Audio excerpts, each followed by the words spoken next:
गैया चराने जाते थे वृंदावन के अंदर, तब भगवान अपने साथ लोटा ग्लास नहीं रखते थे यमुना से पानी पीने के लिए।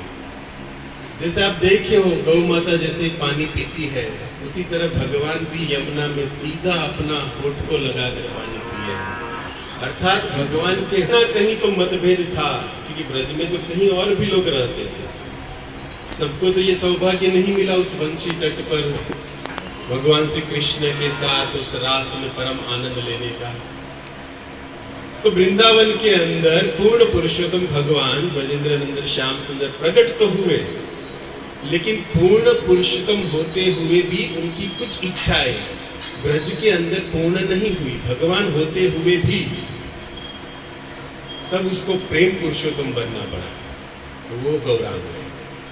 भगवान राम के लिए शब्द है मर्यादा पुरुषोत्तम, कृष्ण के लिए है पूर्ण पुरुषोत्तम, और गौरांग महाप्रभु के लिए है प्रेम पुरुषोत्तम। तो उस प्रेम को प्रकट करने के लिए जो गौरांग प्रकट हुए हैं, जो कलयुग के अंदर मतलब द्वापर में कुछ मतभेद यानी हुआ हो, क्योंकि भगवान के सब अंश है तो भगवान सबसे प्रेम करते हैं, तो अपने उस प्रेमी के लिए भी भगवान ने बंसी बजाई। और नदिया के अंदर जन्म से लेकर जब तक सन्यास नहीं लिया, एक मतलब जन्म से लेकर 24 साल तक श्री कृष्ण चंद्र गौरांग बनकर उस नदिया के गंगा के किनारे पर रासलीला की है श्रीवास आंगन के अंदर। और ये कलयुग की बंसी क्या है? हरे कृष्ण कृष्ण कृष्ण हरे हरे, हरे राम राम राम हरे हरे। मानो द्वापर में कुछ मतभेद हुआ, हमारा अधिकार न हुआ होगा, लेकिन गौरांग जब प्रेम देने के लिए प्रकट हुए, तब न योग्यता किछु विचार, जो भी आए उसको ये बंसी सुनाई। जो प्रभुपाद जी की परंपरा में हम प्रतिदिन जिसको गाते हैं, जिसको जपते हैं, ये हरिनाम जो है द्वापर की बंसी है, जो चैतन्य महाप्रभु इस कलयुग में चलाए हैं। और रास लीला अंतर्गत इस नाम पर गाना, इस नाम पर झूमना, ये रास लीला से कुछ कम नहीं है। प्रतिदिन हम रास लीला ही कर रहे हैं। यदि आप शास्त्रों से थोड़ा अपने मन को खुलकर विचार करो इस महामंत्र को देखते हुए, तो आइए उस यमुना किनारे प्रवेश करते हुए, जहां भगवान यमुना के किनारे कुछ लीला किए थे, तो जय राधा माधव न गाते हुए गायों के बीच में बैठे, और बारंबार हमें ये सौभाग्य मिलता है कि हम इस पवित्र शुद्ध सात्विक वातावरण में अपने मन को कुछ कृष्ण स्मरण, क्योंकि ये अद्वितीय वस्तु है भगवान श्री जो ये गौ माता है, जिसके सानिध्य में जाने पर कृष्ण स्वाभाविक स्मरण में आते हैं। तो ऐसा बारंबार हमें सौभाग्य मिलता है। और आज हमारा सौभाग्य कि हम कुलदीप प्रभु के स्वास्थ्य को भगवान श्री कृष्ण ठीक रखे हैं, और हम सबके स्वास्थ्य को भी भगवान ठीक रखे। उसी लिए हम यहाँ पर एकत्रित होकर कुछ हरिनाम हरि कथा कर रहे हैं, क्योंकि पता नहीं कौन कहाँ पर क्या हो जाए। एक ही वस्तु छुड़ाएगी, वो है भगवत भक्तों का संग और भगवान का नाम और कृष्ण की कथा।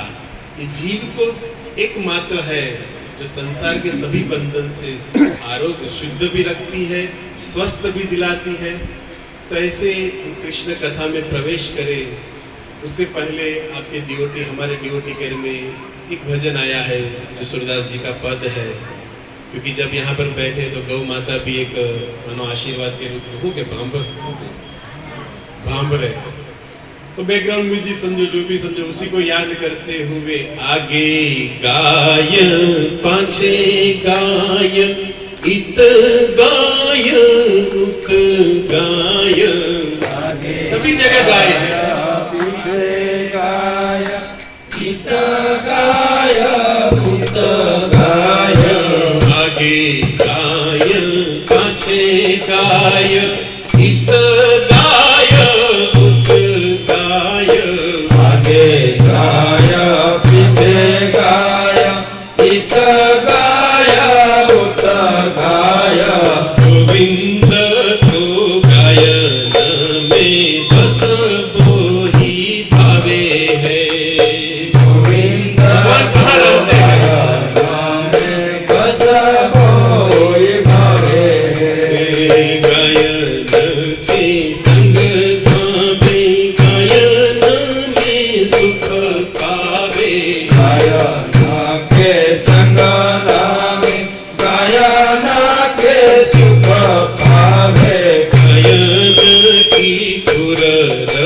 अंग सो लगाए है। गायन की पूरा राजा अंग सो लगावे है। गायन सो ब्रज छायो वैकुंठ बिसरायो। गायन सो ब्रज छायो वैकुंठ बिसरायो। गायन के हित कीरी कर को उठाए है। गायन के हित कीरी कर को उठाए है। स्वामी गिरधारी विठलेश वपुधारी। स्वामी गिरधारी विठलेश वपुधारी। मारिया को विष धरे गायन में आवे है। हरिया को विष धरे गायन में आवे है। अगे गाय आगे गाय सुत गाय सुत गाय। आगे गाय पदे गाय उत गाय उत गाय। गायन के गोविंद को गायन में भूमि भावे है। गोविंद को गायन में बस कोई भावे है। बड़ा ही सुंदर भाव पद आप समझ रहे हो।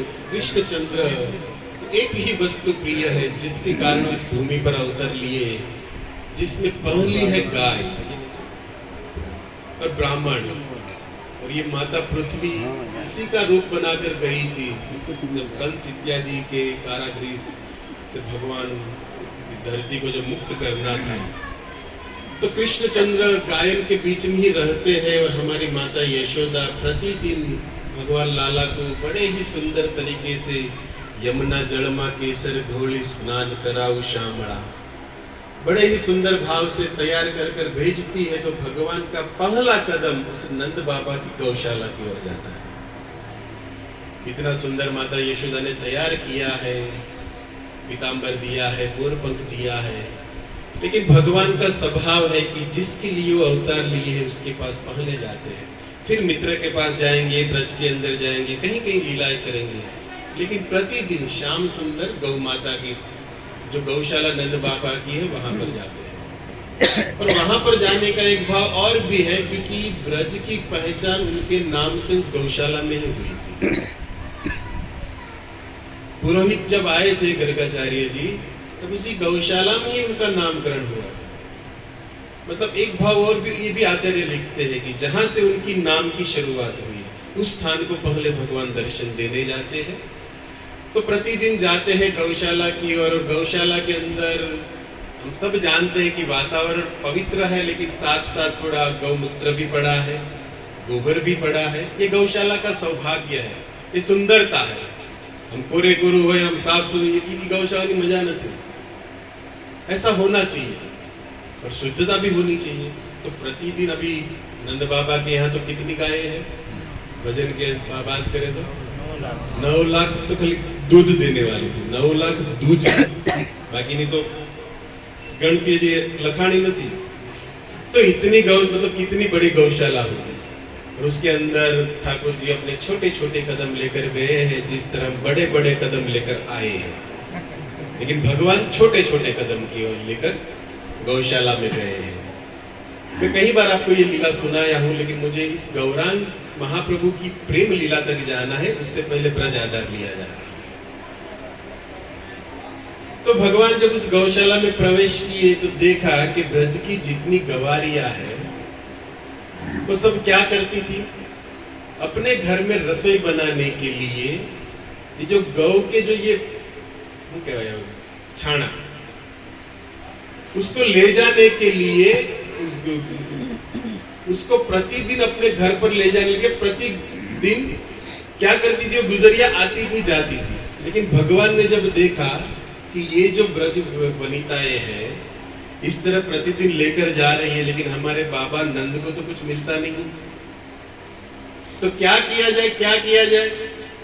तो एक गोपी कहती कि ये लाला तू नंद इस गौशाला में बैठा तो है, एक काम करना, ये थोड़ा सा जो ये तपेला जो भरा है इस गोबर का वो मेरे सर पर रख दे।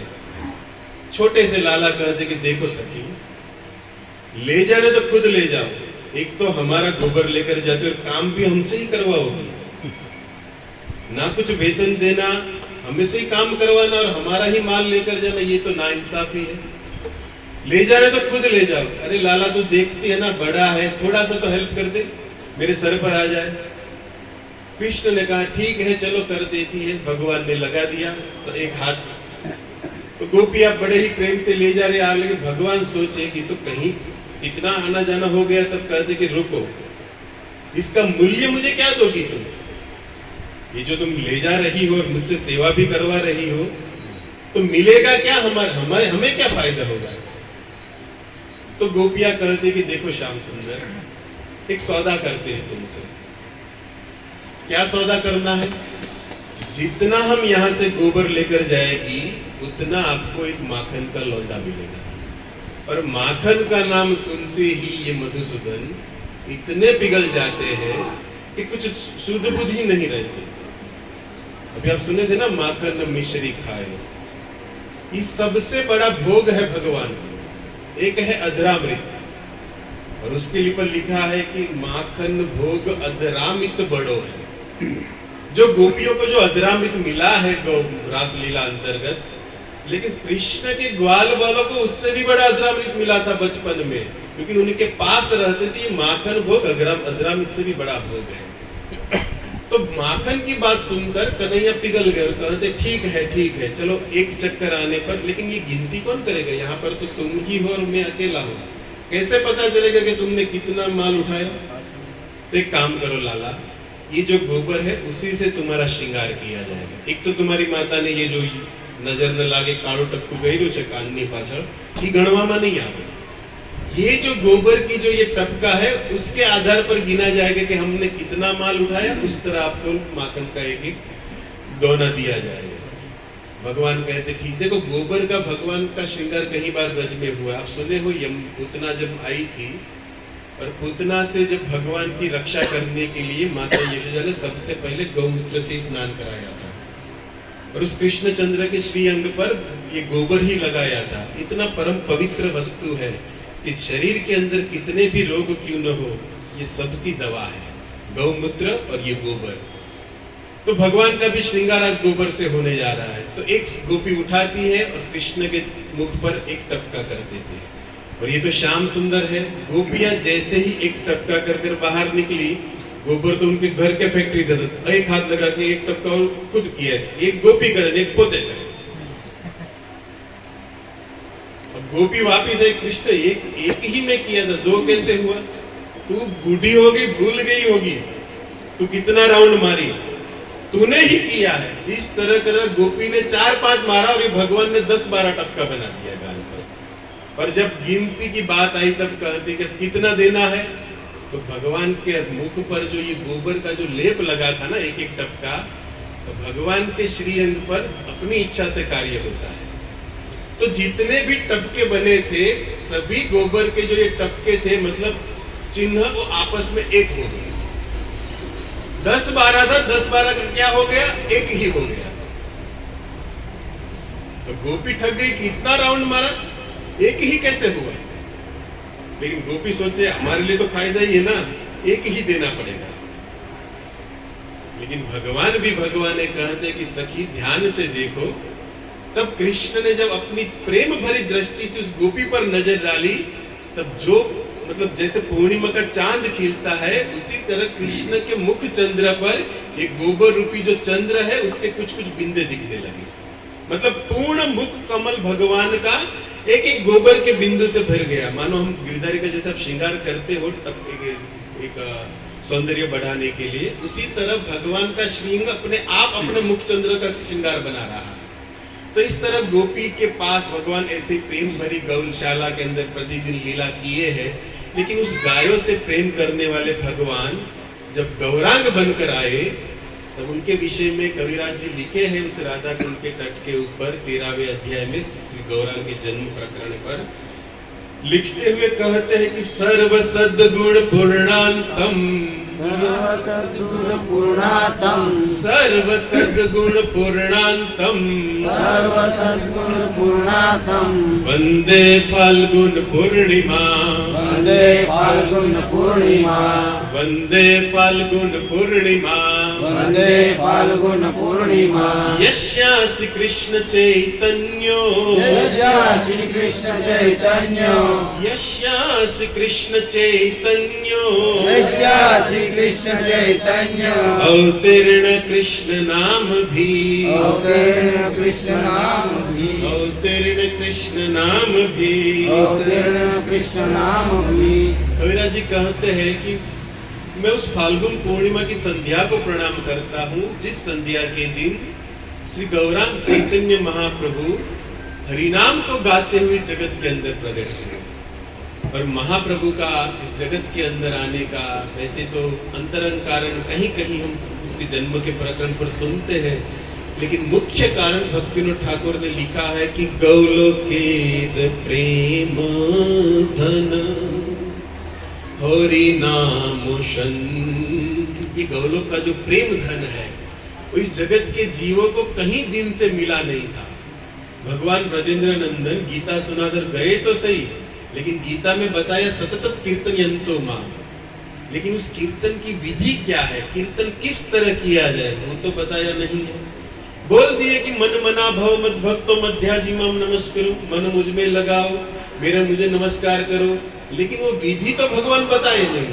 और अंतिम में सार बताते हुए कहते कि सर्वधर्मान परित्यज्य मामेकं शरणं व्रज अहम त्वा सर्व पापेभ्यो मोक्षयिष्यामि मा शुच।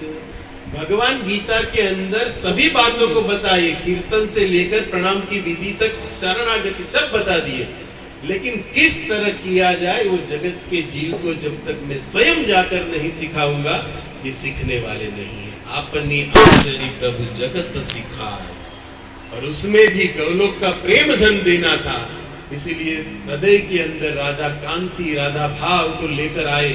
और खुद की एक इच्छा अधूरी रह गई थी कि राधा मुझसे कितना प्रेम करती है, मेरे प्रेम के कारण राधा में इतनी तरंगे क्यों उठती है। उस रस का खुद आस्वादन करने के लिए भाव राधिका माधुरी आस्वादन सुख काज, जय श्री कृष्ण चैतन्य जय कलि प्रगटे ब्रजराज। उस राधा भाव राधा शरीर के अंदर राधा को कृष्ण प्रेम में क्या आनंद मिलता है, उस आनंद को प्राप्त करने के लिए श्री गौरांग चैतन्य बनकर आए। और राधा भाव जिसमें मुख्य कारण है, जिसको उन्होंने अपनी अंतिम लीला में गंभीरा के अंदर स्वरूप दामोदर राय रामानंद अपने निज पार्षदों के साथ प्रतिदिन उस ब्रज को याद करते हुए जिन्होंने इस महामंत्र को ही गाया, और इस महामंत्र के कारण ही जगत को प्रेम दिया है। और उसी में प्रेम देते हुए हम भक्तों के लिए 8 श्लोक भी दिए हैं, जो गीता रामायण भागवत का निचोड़ है, जिसको हम शिष्टाष्टकम के रूप में जानते हैं। इस 8 श्लोक के अंदर भगवान श्री चैतन्य महाप्रभु आश्रय नाम का लेते हुए इसे प्रेम तक पहुंचा जाए। जैसे नव विधि है आदो श्रद्धा तथा साधु संग वाले इस बात को याद किया जाए तो अंतिम शब्द है भाव प्रेम। तो इस नाम को आधार लेते हुए चित्त शुद्ध करते हुए किस तरह केवल कृष्ण ही मेरे लिए है। 8 जो ये श्लोक है, मानो ये 8 श्रद्धा के एक स्टेप है, जिसको स्टेप बाय स्टेप चढ़ने पर हम प्रेम राज्य तक पहुंच सकते हैं। तो यही गीता रामायण के सभी श्लोकों का सार चैतन्य ने हमें शिष्टा अष्टकम के रूप में दिया है। और चैतन्य महाप्रभु की जब सन्यास लीला हुई और 24 साल के बाद महाप्रभु जब सन्यास लेकर दक्षिण भारत यात्रा की ओर निकले, लेकिन मुख्य कारण श्री चैतन्य महाप्रभु का था कि ब्रज वृंदावन का शोध करना, ब्रज वृंदावन को प्रकट करना। और ब्रज वृंदावन को प्रकट करने का महाप्रभु का जो लक्ष्य था वो इसी बात को सूचित करता है कि गौलोकेर प्रेम धन। अब उस गौलोक वृंदावन की हम शास्त्र में कई बातें सुने हैं, कि इस तरह एक अष्ट दल वाला जो कमल है, जहाँ पर बीच में राधा कृष्ण बैठे हैं और दलों पर अष्ट सखिया बैठी है, जो हमारे वृंदावन रम्य स्थान वाला जो भजन का भाव है, कि 8 दल वाला जो बीच में तार मध्य हेमपीठ, ये जो भाव भजन हम सुने हैं, लेकिन उस मूल वृंदावन को जगत के अंदर लोग कैसे जानेंगे? तो ये जो भौम वृंदावन है उस मूल वृंदावन का प्रतिबिंब है, अलग नहीं है। तो उस प्रतिबिंब, उस मूल वृंदावन की खोज जब तक नहीं होगी, उस वृंदावन को लोग जानेंगे नहीं। अतः महाप्रभु के हृदय के अंदर एक चिंता हमेशा लगी रहती थी कि कब वृंदावन प्रकट होगा और कब लोग ब्रजवासी के प्रति प्रेम दिखाकर उस प्रेम धन को प्राप्त करेंगे। कि ब्रज भक्ति पाए बिना तो प्रेम तत्व को नहीं पहुंच सकता। विधि भक्ति, ऐश्वर्य भक्ति, इस सबसे बड़ी चली जाएगी प्रेम भक्ति, और चैतन्य महाप्रभु विधि भक्ति से उठाकर प्रेम भक्ति को ले जाने वाले हैं। तो प्रेम भक्ति देने के लिए स्थान तो चाहिए, और वो स्थान मूल वृंदावन है। तो वृंदावन को प्रागट्य करना महाप्रभु की लीला में मुख्य कारण था, और उसी के लिए खुद भी वृंदावन जाते थे। उसी तरह महाप्रभु क्या लीला में सुने हो कि चैतन्य महाप्रभु वृंदावन यात्रा के लिए गए, तब साथ में किसी को नहीं ले जाने रहे थे, लेकिन फिर भी कुछ पार्षद ऐसे होते हैं जो महाप्रभु नहीं चाहे लेकिन फिर भी साथ में चले गए। तो चैतन्य महाप्रभु वृंदावन जाने के लिए मन में निश्चय किए कि मुझे वृंदावन जाना है, वृंदावन को प्रागट्य करवाना है। और जंगल के रास्ते जब महाप्रभु जा रहे थे वृंदावन की ओर, तब उन्हीं के पार्षद नित्यानंद प्रभु, हरिदास ठाकुर कुछ पीछे चले गए, जो महाप्रभु को पता नहीं कि पीछे आ रहे, लेकिन महाप्रभु तो स्वयं दोनों हाथ उठाए हुए, और महाप्रभु का मुख्य काम था कि अपने श्रीअंग से, अपने मुख कमल से उस कृष्ण नाम को गाना, जहां पर भी जाए। उदिलो अरुण पूरब भागे, महाप्रभु का प्रतिदिन यही कार्य था कि वृंदावन हो या गो ये नदियां हो, प्रतिदिन इस नाम को गाना। उस नाम को गाते हुए जंगल के रास्ते से जा रहे महाप्रभु, और गर्मी का सीजन है, महाप्रभु जा रहे, लेकिन जब देखा कि रास्ते में एक छाछ बेचने वाला है, एक राहदारी बेचने के लिए छाछ का मटका लेकर खड़ा, और दूर से देखा कि कोई तेजस्वी महा सन्यासी कोई आ रहा है, और सुना कि जब महाप्रभु है, मन के अंदर उसने सुना था कि ऐसा कोई है, और उनके लिए तो आज साक्षात सोना सरी को सूरज उगवा जा रही हो, तो कि महाप्रभु स्वयं दर्शन मिल रहा है। और चैतन्य महाप्रभु जब पास आए, और गर्मी का सीजन था, और महाप्रभु के अंग को देखकर, महाप्रभु के अंग के विषय में लिखा है कि आजानुत लंबित भुजो कंद कावता, महाप्रभु के जो ये हाथ है वो घुटन तक लंबे होते हैं। तो ऐसे महाप्रभु के वेश को देखकर वो अत्यंत प्रसन्न हो रहा है। कौन? छाछ बेचने वाला, जंगल के अंदर, और कोई नहीं, एक स्वयं खड़ा है और महाप्रभु है। और गर्मी के कारण महाप्रभु वैसे भी प्यास अनुभव कर रहे थे, और ये सामने से कहते हैं सन्यासी तो आप छाछ पिएंगे, मतलब ग्लास दिखाकर कहते हैं महाप्रभु। अब ये तो पुरानी आदत है, ओछू तो फावे ने मटका हर जने व्यवहार हुए ब्रजलीला में, पूरा मटका उठाए, ग्लास नहीं पकड़ा। क्या पकड़ा? उस राहदारी जो छाछ बेच रहा था उसका मटका पकड़ा सीधा, और मटका पकड़ते हुए उसको देखते ही देखते चैतन्य महाप्रभु पूरी छाछ पी गए। और ये प्रसन्न हो रहा है कि एक एक ग्लास बेचते बेचते शाम हो जाती, पता नहीं बिकती या नहीं बिकती। ये चैतन्य महाप्रभु ऐसे ग्राहक मिले हैं कि एक ही पूरा माल चला गया। जे આપણે ગીતા વેચવા ઉભા હોય કોઈ હોલસેલ માં ઉપાડે તો કેટલો આનંદ મળે, एक ले लो नहीं करता, कोई बॉक्स उपाड़े तो केवी मजा आवे। किस तरह की बात है, ये तो आनंद में आ गया कि चलो अब एक एक ग्लास बेचना नहीं, पूरा मटका जा रहा है। और महाप्रभु प्रेम से पी गए, और तब ये बोला धीरे से, इस पर ही मेरी आजीविका चलती है। महाप्रभु कुछ तो दो। महाप्रभु क्या दे? हाथ कुछ नहीं पास में। महाप्रभु कहे मैं तो सन्यासी हूँ, मेरे पास कुछ नहीं, और मैं तो इसीलिए आया हूँ वैराग्य विद्या निज भक्ति योग, वैराग सिधारने के लिए आया हूँ। और वैरागी अपने पास धन लेकर थोड़े चलते हैं, मेरे पास तो कुछ है नहीं, कुछ तो होगा, कुछ तो दो, कम से कम एक दिन का तो परिवार पालन हो जाए। अब महाप्रभु देने चाहते लेकिन कुछ है नहीं, तब महाप्रभु प्रेम से बोले कि एक बात जो मेरे पास है, जो मेरा निज धन है, जो राधा अपने हृदय में तिजोरी में लगा कर रखती है, वो मेरा नाम है, और उसी नाम को गाने के लिए मैं प्रचार करता हूँ। तो मेरा जो निज धन है वो मैं तुम्हें देता हूँ। क्या बोले महाप्रभु? हरि बोल बोलो हरि बोल हरि बोल हरि बोल हरि बोल हरि बोल हरि बोल हरि बोल हरि बोल हरि बोल हरि बोल गौर प्रेमानंदे गौर प्रेमानंदे गौर प्रेमानंदे गौर प्रेमानंदे हरि बोल हरि बोल हरि बोल हरि बोल हरि हरि हरि बोल हरि हरि हरि बोल हरि बोल हरि बोल हरि बोल हरि इस बोल तरह महाप्रभु उसको दे रहे हैं। मतलब महाप्रभु के मुख कमल से उसके कान के अंदर जा रहा है क्या? हरि ध्वनि। और महाप्रभु के मुख से हरि ध्वनि जाने पर उसका हृदय तो द्रवित हुआ, लेकिन मन के अंदर कुछ तो अभी भी, क्योंकि परिवार तो चिंता में था ना, क्या करेंगे? छाछ लेन जाशुन पूछ से कि क्या गई बनी, आमदनी तो अभी नहीं, वो चिंता एक लगी थी कि क्या होगा परिवार का। वैसे प्रेम के अंदर नाम तो जा रहा थी, फिर भी मन के अंदर थोड़ी आशा थी कि कुछ तो मिल जाए। तब महाप्रभु कहे देखो मेरे पास कुछ है नहीं, लेकिन मेरे कुछ छेले जिसको मैं मना किया था पीछे मत, लेकिन फिर भी वो आए रहेंगे, उसके पास से ले ले। अब इसको लगा कि चलो पीछे कोई आता होगा, इनका कोई सेठ होगा जो साथ में चल रहा होगा, ये आगे निकल गए, तब उसका इंतजार करते। महाप्रभु तो हरि ध्वनि देकर आगे निकल गए और पीछे नित्यानंद महाप्रभु और पार्षद लोग आ रहे हैं। अब उसने दूर से देखा कि जो आगे सन्यासी है उनका जैसा वेश है, इनका वेश है। मतलब वेश परते पता चला कि ई पार्टी न लागे છે। अब બીજા નથી લાગતા, ई संप्रदाय वाला एना ज माणसो लागे છે। जैसे ही ये पास आए नित्यानंद इत्यादि और रोका के रुको रुको रुको, आपके स्वामी जो आगे गए मेरा पूरा छाछ पीकर निकल गए, उन्होंने कहा है कि मेरे कुछ छेले पार्षद पीछे आ रहे, उसके पास से तुम अपनी जो आमदनी जो भी बने वो ले लेना। अब आपसे लेने के लिए बोला है। नित्यानंद बोले कि जैसे गुरु वैसे चेला, उनके पास धन नहीं तो हमारे पास कहां से होगा? हम तो एक ही परंपरा वाले हैं, हमारे पास भी कुछ नहीं है, लेकिन हमारे पास भी एक धन है जो उन्होंने में दिया है। क्या?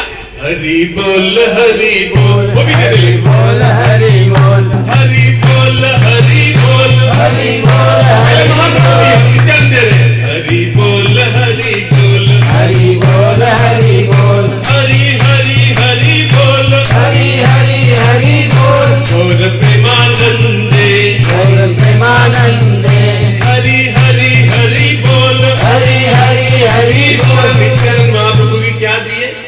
इसी भगवत नाम को, इसी हरि ध्वनि को। अब तो ये क्या, अब वो क्या बोले क्या? अब ये दोनों भी निकल गए आगे। अब ये विचार करता है कि चलो जो भाग्य में लिखा हो, आज के दिन नहीं होगा तो नहीं होगा। भक्त की ये दिमाग, ये हृदय होना चाहिए। संतोष धन जिसके पास है वो संसार का सबसे बड़ा विजेता है। ये विचार कर रहा है कि चलो नहीं मिला तो नहीं मिला, जो प्रभु की इच्छा उसमें मेरी इच्छा होगी। अब नहीं देना चाहते होगे तो नहीं मिल रहा है, कल प्रयास करेंगे। तो इस तरह भगवत इच्छा को मान्य रखते हुए अपना नित्यानंद भी चले गए। अब अपना जो मटका था वो अपने सर पर लेकर अपने घर की ओर वापस जा रहा है, लेकिन कानों के अंदर जो नित्यानंद प्रभु ने और महाप्रभु ने जो शब्द डाला था हरि ध्वनि, हरि बोल, ये मुंह से नहीं निकल रहा था, लेकिन हृदय में तो नाच रहे थे ये शब्द। कौन से शब्द? हरि बोल। अपने नाचे के लिए ट्राई करिए। बोल हरि बोल हरि बोल इसके मन में नाचा रहे शब्द, हरि बोल श्वास खींचने के वाले मन में चल रहा है, मुख में नहीं है। हरि बोल हरि बोल हरि बोल हरि बोल हरि बोल हरि बोल हरि बोल हरि बोल हरि हरि हरि बोल। हरि हरि हरि बोल। देखो जो मन में होता है ना वो कहीं ना कहीं मुख में प्रकट होता है। तो महाप्रभु से और नित्यानंद प्रभु से ये हरि ध्वनि सुनने के बाद जिस छाछ बेचने वाले के मन के अंदर ये हरि ध्वनि चल रही है, जिसके कारण जिसका मन नाच रहा है, और जिसके सर पर क्या है? सर पर क्या है? वो खाली मटका सर पर है, हृदय के अंदर हरि ध्वनि है। तो हृदय के अंदर जो शब्द होता है ना वो मुख में कभी तो प्रकट होता है, और महाप्रभु दिए है हृदय के अंदर। अब जैसे ही महाप्रभु से प्रथम मुलाकात हुई और महाप्रभु के मुख कमल से इस कानों के अंदर ये हरि ध्वनि गई, उसी समय इनका मन निर्मल हो गया था। और उसमें भी गुरु तत्व नित्यानंद की कृपा जब हुई और उन्होंने भी नाम दीक्षा देते हुए हरि ध्वनि दिया, तब ये हृदय कहां से संसार का रहेगा? तो जिस हृदय के अंदर हरि ध्वनि स्मरण में थी लेकिन मुख में नहीं थी और हाथों से वो मटका पकड़ा हुआ है, अब तो जो शब्द मन में था वो मुख में आने लगा। क्या? हरि बोल हरि बोल। हरि बोल अपना प्रयास करवानो છે, આવેશ કે નહીં હોય? हरि बोल કામમાં તો આપણે બધે રહીએ, મુખમાં મહામંત્ર લેવો જોઈએ, પ્રયાસ ચાલી ગયો। હરિ બોલ હરિ બોલ हरि बोल हरि बोल હરિ બોલ હરિ બોલ हरि बोल हरि बोल गौर प्रेमानंदे हरि परमानंद हरि बोल हरि बोल। हरि अब ये बोल मुख में ये हरि ध्वनि बोलते हुए जा रहा है और सर पर जो मटका है वो वजन वाला लगने लगा। अब ये विचार कर रहा है कि अब इसमें छाछ तो महाप्रभु पी के निकल गए, कुछ वजन तो है नहीं, ये क्यों बढ़ क्यों रहा है भार इतना। अब चलते चलते भार इतना असह्य हो गया कि मटका को नीचे रखना पड़ा और नीचे रख के जब देखता है, याद करो उस गोविंद की लीला जो फल बेचने वाली पर हुई थी। अब पिछले संडे गंसलबू सुना रहे थे ना, राधेश प्रभु के उस केशु काका के घर पर वो फल बेचने वाली पर क्या कृपा किए थे, वही कृपा यहाँ पर महाप्रभु कर दिए, जिसको मूल्य के रूप में कुछ नहीं दिया लेकिन अमूल्य वस्तु दिया। क्या? हरि ध्वनि। और उस हरि ध्वनि का स्मरण करते हुए जब मुख से हरि ध्वनि चालू हुआ तब ऊपर का जो था वो भरने लगा। उसी तरह शिक्षा ये है भक्तों कि हम गुरु कृपा से, भगवत आज्ञा से, भक्तों के संग में यदि कृष्ण के नाम पर है तो कृष्ण हमारे काम पर है। योग क्षेम वहाम्यहम, भगवान गीता में बोले हैं कि मेरे भक्त के पास जो है उसकी रक्षा में करता हूँ, उसको जो चाहिए वो डिमांड भी पूरी करता हूँ और उसको सुख समृद्धि शांति भी प्रदान करता हूँ। ये भगवान के गीता में अजर अमर वाक्य है जो यहाँ महाप्रभु सिद्ध किए। और उसने जब देखा कि ये जो भर गया हीरा जवाहरात से, तब मन के अंदर प्रसन्न होकर एक ही बात, क्या? अपनी जन्म तो होने लिया ही नहीं, तो मन के अंदर प्रसन्नता और वधी। हरि बोल हरि बोल हरि बोल हरि बोल हरि बोल हरि बोल हरि बोल हरि बोल गौर प्रेमानंदे हरि परमानंद हरि हरि हरि बोल। हरि हरि हरि महाप्रभु इस पृथ्वी पर यस्यासि कृष्ण चैतन्य अवतीर्ण कृष्ण नाम भी एन केन प्रकारेण जीव मात्रेण हरि नाम प्रदाय हेतु सी गौरांग प्रगट्य। महाप्रभु इस जगत के अंदर जिसके जन्म के विषय में लिख दिया गया है कि अवतीर्ण कृष्ण नाम भी, कृष्ण नाम को गाते हुए कृष्ण नाम देने के लिए जो अवतार लिया है और जो प्रेम से भरा है और जिसने जगत के जीवों के अंदर ना किसी की कमी को देखा है, जो भी हो सबसे बड़ा उदाहरण जगह मदय करता આપણું જોઈએ તો કેમ લાગે?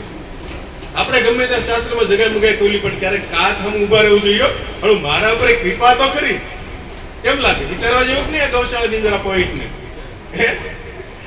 આપણને મહાપ્રભુની કે જગ્યા મગાય દેખે આપણા ક્યારેક કર્મો દેખાણા, ये तो कृपा है महाप्रभु की, जो हम भाग्य में नहीं था भक्तों का संग दे दिया, जिस परंपरा के हम लायक नहीं तो प्रभुपाद जी की परंपरा में रख दिया, मतलब गौलोक धाम निश्चित करवा दिया इस चैतन्य ने जगत के जीवों को, जिसका एक श्रेय श्री प्रभुपाद जो जाता है जो बंगाल से निकले हैं, महाप्रभु भी बंगाल से है और उनके पार्षद जिसकी जगत के अंदर हरिनाम की गंगा बहाई वो प्रभुपाद जी भी बंगाल के ही है।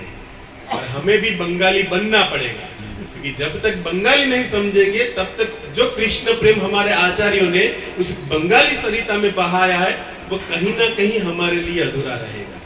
ये तो कृपा है उस प्रभुपाद जी की और परंपरा अनुगत वैष्णव की, उन्होंने बंगला को सरल करते हुए ऐसे ऐसी कथाएं हमारे पास लिखी है, गाई है, जिसको पढ़कर हम हमारे हृदय के अंदर नाम प्रकट करते हुए बात ये आपसे कहना चाहता हूं कि हम कहीं भी रहे ये महत्ता नहीं है, हमारा मन कहां पर रहता है ये महत्ता है।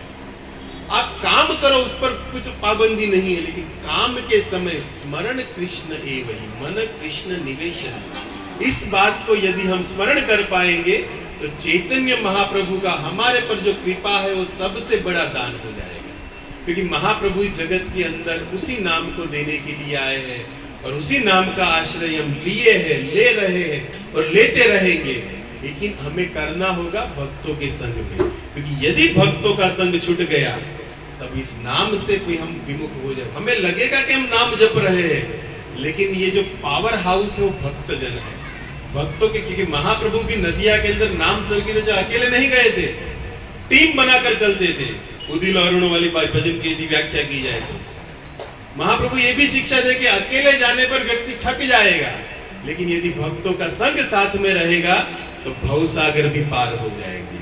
क्योंकि हमारी योग्यता नहीं है, लेकिन भक्तों के सानिध्य से, भक्त की कृपा से ये भवसागर भी गाय के खूर की इतना बन जाएगा और साधारण तरह हम इसको पार कर कर जहां से हम आए हैं उस धाम को हम प्राप्त कर पाएंगे। और इसको देने के लिए चैतन्य महाप्रभु प्रकट हुए हैं, जिसका आविर्भाव 2 दिन के बाद आ रहा है। उसी के महाप्रभु के कुछ लीला को स्मरण करते हुए, श्री गौरांग महाप्रभु को याद करते हुए प्रेम से हरि बोल हरि बोल हरि बोल हरि बोल हरि